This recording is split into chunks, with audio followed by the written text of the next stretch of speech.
درود بر شما همراهان ارجمند.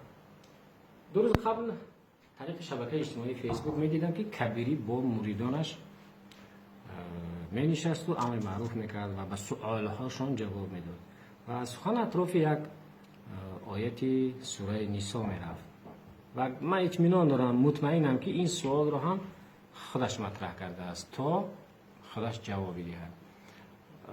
فرض کردیم که موردی میپرسد که پادشاه سایه خدا است، سلطان سایه خدا است، آیا پرزیدنت هم سایه خدا است و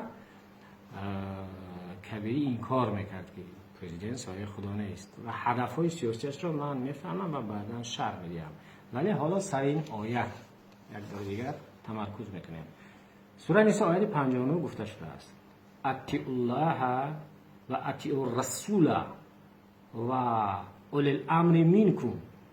ولی کبیری فقط این قسمتش رو میکنند: اطیعوا الله و اطیعوا الرسول.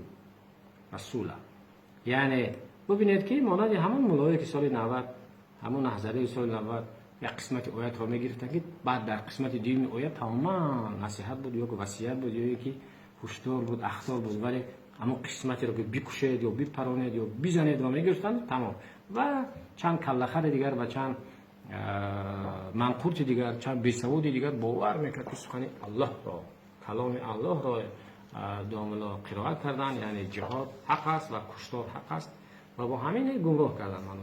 و حالا کبیری هم با همین راه، یعنی گمراه کردن است مریدانش رو، چی در اروپا و چی در مریدان خوابیده تاجیکستانی اش را. شکل درستی این آیت چنین است: اطیعوا الله و اطیعوا الرسول و اولی الامر منکم. ای کسانی که ایمان آورده اید، خدا را اطاعت کنید و پیامبر را و صاحبان امر خود را نیز. اینجا سه زینه است: خدا است، رسول است و صاحبی امر منکم، یعنی کسانی که شما را، پادشاه بیگانه، سرور دولت بیگانه، کسانی که شما را راهبری میکنند. خوب این آیت رو میگذاریم، یعنی که مسلمان یعنی آیت را نیمکاره کرد کبیری و قسمتی که به خودش ضرور بود به گوشی مریدانش رسان. هدف چی است؟ من هدف را خوب میدونم، یعنی که دستان مجاهدانش رو، دستان منقود شاگردانش رو، دستان رادیکالش رو یا رادیکال هایش رو باز کرد و گفتنی بود کبیری که اکنون مقابل پرزیدنت میتونید شما حقارت تبادلات کنید، تحقیر کنید. این یعنی در آیت پرزیدنت نه آمده است، یعنی راهبر نه آمده است. مقصد هدفش همین بود و جوانان خام البته اینا نمیفهمند و نمیدونن. خوب اگر این آیت رو کبیری مثلا قسمتش رو تکذیب کرد حتی و تحریف کرد حتی، اکنون بیایید بود دیگر چیزی هست. مثلا حدیثی رسول اکرم است، یعنی حدیثی پیامبر اسلام است، میگه که السلطان ذل الله فی الارض فمن غشه زل و من نصحه اقتدا. سلطان سایه خداست در روی زمین، پس هر کی با او راست نباشد گمراه شود و هر کی نسبت به او نیکخواه باشد هدایت شود. این گفته های رسول الله است. اگر مثلا سوره قرآن رو تحریف کرد کبیری، اکنون اقلا پیامبرش رو نیست شاید اعتراف کند که چنین گفته است. ولی نکته مهم خلاصه در چیست؟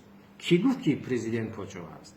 از اونایی که 4 کندید 4 موسفید از مهر و محبت در دهات پادشاه هم میگویند این رو برسانه کشید می کبیری. من اطمینان دارم بابای من، مامای من، بیبی من، پدر و مادر کبیری هم پرزیدنت رو یک مدت پادشاه میگفتن، یعنی به معنی سرور میگفتن و کسی نگفت است که جناب والی پرزیدنت مملکت ما پادشاه است. یعنی این عمل آگاهانه 4 جاهل را باز جاهلتر کردن است. آگاهانه طوری که گفتم رادیکال های اسلامی را بیدار کردن است، هشدار کردن است و با مقابل حکومت دولت پرزیدنت راهی کردن است. از جوانان صاحبدلی وطنم خواهش میکنم که این راهی که کبیری، این راهی که محمد اقبال، این راهی که گدایف میرود بنا کجا است؟ مطمئنا 50 سال اخیر مطمئنا اینها هیچگاه در حکومت تاجیکستان سروری نمی‌یابند. ولی شما جوانان راه صد نگذارید در راه وطن، میان خود و وطن. شما به پدران و مادران ضروره، شما به تاجیکستان ضروره. پول‌های زیاده، مبلغ‌های زیاده، حدود 5-8 میلیون یورو و دلار علاقه گرفته است کبیری و چند نفره که خیش تبرانش است. اونها دیگر راه به این وطن ندارن. شما گمراه نشوید. باقی شما دانید و کبیری داند و خدا.